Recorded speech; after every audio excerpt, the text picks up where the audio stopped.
Assalamualaikum warahmatullahi wabarakatuh. Kami dari kelompok 3 manajemen akan mempresentasikan hasil kerja dari kelompok kami yang berjudul Pengelolaan dalam Lingkungan Global. Dengan anggota kelompok, saya Sheila Nadia, yang kedua M. Abdul Ghafur, yang ketiga M. Amiruddin Aziz, yang keempat Alfian Syahrudin, yang kelima Endar Mahda. Pengelolaan dalam lingkungan global. Mengelola di luar negeri sangat menantang. Para manajer harus memahami bahwa mereka akan menghadapi tantangan pribadi yang sangat besar. Manajer yang bekerja di luar negeri harus sensitif terhadap kerumitan budaya dan memahami bahwa cara untuk menunjukkan kepemimpinan yang memadai, mengambil keputusan, motivasi, dan kontrol dapat berbeda-beda di budaya yang berbeda. Tantangan pribadi bagi manajer global. Para manajer akan berhasil melaksanakan tugas mereka di kancah internasional jika mereka bersikap fleksibel terhadap budaya dan dapat beradaptasi dengan mudah terhadap situasi dan cara kerja baru dengan melakukan kecerdasan budaya. Kecerdasan budaya atau Culture Intelligence CQ adalah kemampuan seseorang dalam menggunakan daya pikir dan pengamatannya untuk menafsirkan bahasa tubuh dan situasi baru serta memberikan respon perilaku yang sesuai. Mengembangkan CQ tinggi memungkinkan seseorang untuk menafsirkan berbagai situasi asing dan beradaptasi dengan cepat. Kecerdasan budaya meliputi 3 aspek, yaitu kognitif, emosional, dan fisik. Bekerja di lingkungan global atau asing juga dapat menyebabkan culture shock. 2. Dunia tanpa batas. Dunia bisnis telah menjadi sebuah lapangan global yang terpadu saat hambatan-hambatan perdagangan atau trade barriers menghilang. Komunikasi menjadi lebih cepat dan murah, serta selera konsumen mulai berubah, mulai dari pakaian sampai telepon seluler. Perusahaan-perusahaan yang berpikir secara global mempunyai keunggulan kompetitif. Setiap perusahaan berpartisipasi dalam arena internasional pada beragam tingkat, dan proses globalisasi biasanya melalui 4 tahap berikut. Yang pertama, domestik atau domestic stage, potensi pasar terbatas. Yang kedua, tahap internasional atau international stage. Dalam tahap ini, ekspor mengalami peningkatan dan biasanya menerapkan pendekatan multi-desk untuk berhubungan dengan pemasaran produk di berbagai negara secara individu. Yang ketiga, tahap multinasional atau multinational stage. Perusahaan menempatkan fasilitas pemasaran dan produksi di berbagai negara dengan lebih dari sepertiga penjualannya berasal dari luar negeri. Tahap yang terakhir, tahap global stage atau tanpa negara, stateless. Perusahaan-perusahaan ini benar-benar beroperasi secara global, menghasilkan penjualan dan memperoleh sumber daya di negara manapun yang menawarkan peluang terbaik dan biaya terendah. Lingkungan bisnis internasional. Yang pertama, manajemen internasional atau international management adalah pengelolaan operasi bisnis yang berlokasi lintas negara. Fungsi-fungsi dasar manajemen yaitu perencanaan, perorganisasian, memimpin, dan pengendalian adalah hal yang sama baik dalam sebuah perusahaan domestik atau internasional. Contohnya, Walmart mengalami kesulitan dalam menerjemahkan konsep klub gudang di Hong Kong. Ketika seorang akuntan muda mengalami atau melihat sebuah pot mentega kacang seberat 4 ton, dia berkata, "Harganya memang benar, namun di mana harus saya catat?" Perusahaan-perusahaan yang ingin memperluas kehadiran internasionalnya di internet juga dapat menjumpai masalah-masalah silang budaya.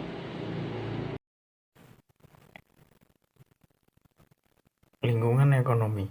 Lingkungan ekonomi mewakili kondisi ekonomi di negara, di mana organisasi internasional beroperasi. Lingkungan ekonomi meliputi faktor-faktor seperti perkembangan ekonomi. Negara-negara di dunia dapat dikategorikan sebagai sedang berkembang atau maju. Negara-negara yang sedang berkembang disebut Less Developed Countries atau LDCs.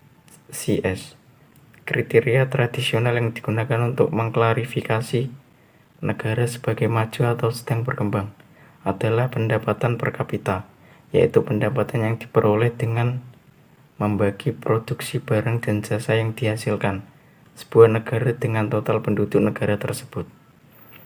Infrastruktur, fasilitas-fasilitas fisik sebuah negara yang meliputi fasilitas transportasi seperti pelabuhan, udara, jalan raya, kereta, fasilitas produksi energi seperti pembangkit listrik, dan fasilitas komunikasi seperti telepon dan stasiun radio yang dibangun untuk aktivasi ekonomi. Pasar sumber daya dan pasar produk. Ketika beroperasi di negara lain, para manajer harus mengevaluasi permintaan pasar untuk produk-produk mereka. Jika permintaan pasar tinggi, para manajer dapat mengekspor produk ke negara itu. Namun apabila perusahaan ingin membangun sebuah pabrik, maka pasar sumber daya yang menyediakan bahan baku dan tenaga kerja harus dievaluasi.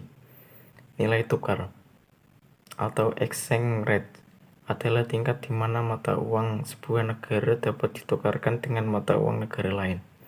Perubahan dalam nilai tukar dapat memberikan dampak besar terhadap probabilitas dan operasi-operasi internasional yang setiap harinya menukarkan jutaan dolar menjadi mata uang lain. Lingkungan legal politik. Para pembisnis harus berhubungan dengan sistem politik yang tidak familiar ketika mereka menambah dunia internasional. Juga pengawasan dan peraturan pemerintah yang lebih banyak.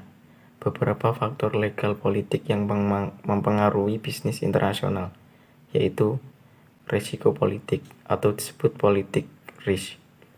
Risiko politik atau disebut dengan politik risk.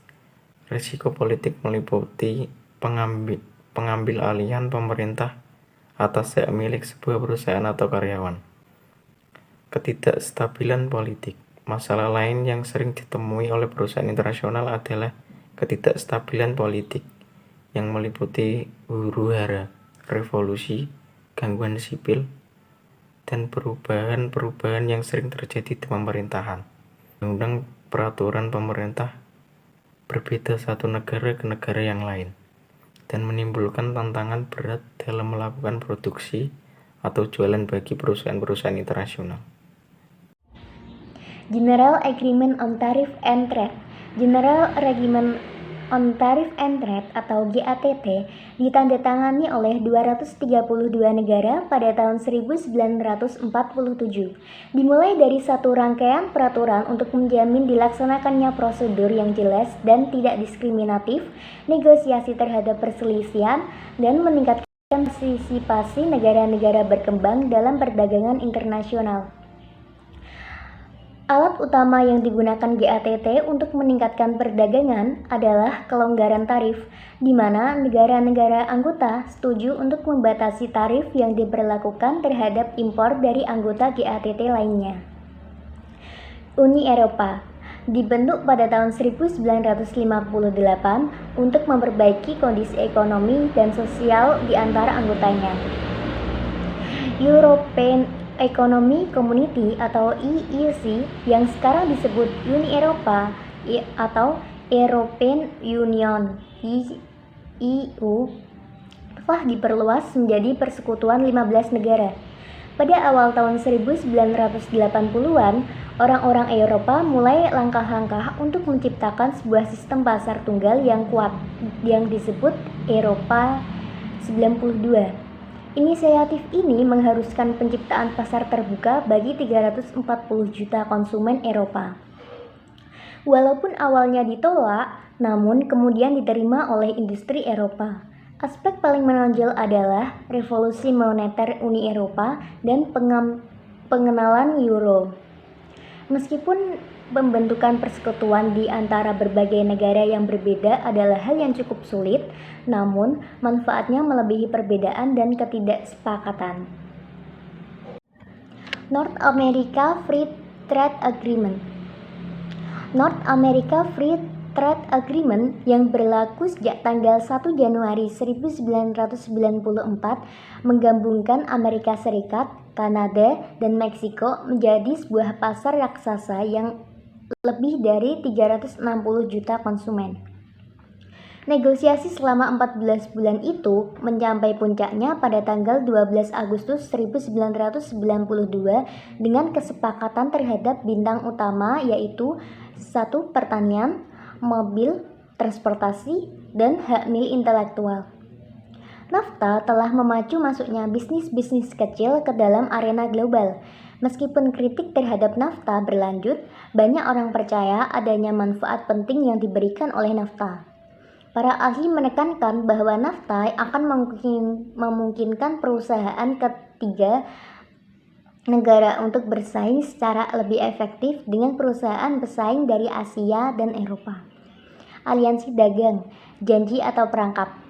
Penciptaan blok-blok dagang merupakan bagian yang paling populer dari bisnis internasional. Berbagai rencana sedang dipersiapkan untuk menyongsong perjanjian perdagangan bebas negara-negara Asia Tenggara, dan di masa depan kemungkinan akan ada sebuah persekutuan dagang yang baru di Amerika Tengah dan Selatan. Dengan dibentuknya berbagai aliansi dagang ini, semangka Meksiko mungkin akan dijual dengan harga murah di Amerika. Lingkungan sosial budaya atau kultur sekelompok nilai, kepercayaan, pemahaman, dan norma-norma utama yang dimiliki bersama oleh anggota masyarakat. Nilai-nilai sosial. Greenhofstadt melakukan riset terhadap 116 karyawan IBM dan 40 negara mengidentifikasi 4 dimensi sistem nilai nasional yang mempengaruhi hubungan kerja, organisasi, dan karyawan. 1. Jarak kekuasaan. Sejauh mana orang-orang menerima ketimpangan dalam kekuasaan antara instansi, organisasi, dan individu. 2. Penghindaran ketidakpastian. Suatu nilai yang dicirikan intoleransi terhadap ketidakpastian dan ambiguitas dan dukungan terhadap sikap mental yang menjanjikan kepastian dan keselarasan. 3. Individualisme. Referensi terhadap hubungan sosial yang lebih longgar, di mana individu lebih cenderung memerdulikan diri sendiri. Kolektivisme. Preferensi terhadap kerangka sosial yang erat, di mana individu saling membantu satu sama lain dan organisasi melindungi kepentingan anggotanya. 4. Maskulinitas. Preferensi budaya akan pencapaian, kepahlawanan, ketegasan, orientasi kerja, dan pencapaian materi. Feminitas. Preferensi budaya terhadap kerjasama, pembuatan keputusan berkelompok, dan kekuasaan hidup. Karakteristik budaya lain.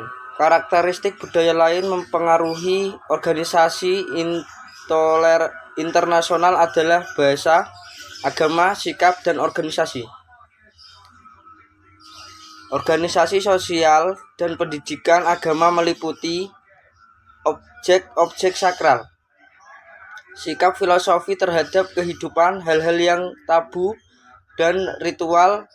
Suatu sikap yang disebut etnosentrisme. Artinya orang-orang mempunyai kecenderungan menganggap budaya mereka sendiri sebagai superior dan memandang rendah budaya-budaya lain. Memulai secara internasional. Perusahaan-perusahaan kecil dan menengah memiliki beberapa cara untuk terlibat secara internasional. Salah satunya adalah cara sumber pemasukan dari luar yang lebih murah, yang mencari sumber luar. Cara ini adalah mengembangkan pasar bagi produk jadi luar negeri asal mereka yang dapat meliputi ekspor, lisensi, dan investasi langsung. Semua ini dapat strategi memasuki pasar ekspor. Dengan ekspor, perusahaan mentransfer produk-produk yang dihasilkan oleh fasilitas produk negeri asal ke pasar luar negeri. Lisensi. Dengan lisensi, sebuah perusahaan di sebuah negara menyediakan sumber daya kepada perusahaan di negara lain. Waralaba adalah bentuk lisensi di mana pemegang waralaba menyediakan waralaba asing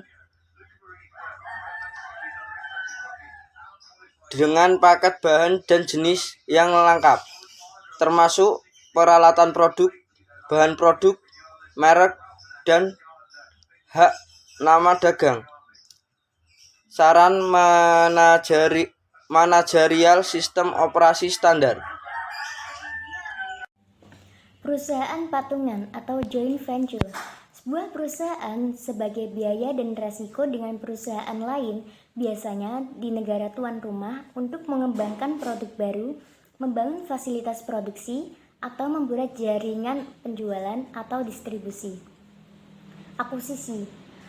Langsung terhadap sebuah cabang dapat memberikan penghematan dalam ekspor dengan memperpendek jalur distribusi dan mengurangi biaya penyimpanan dan transportasi.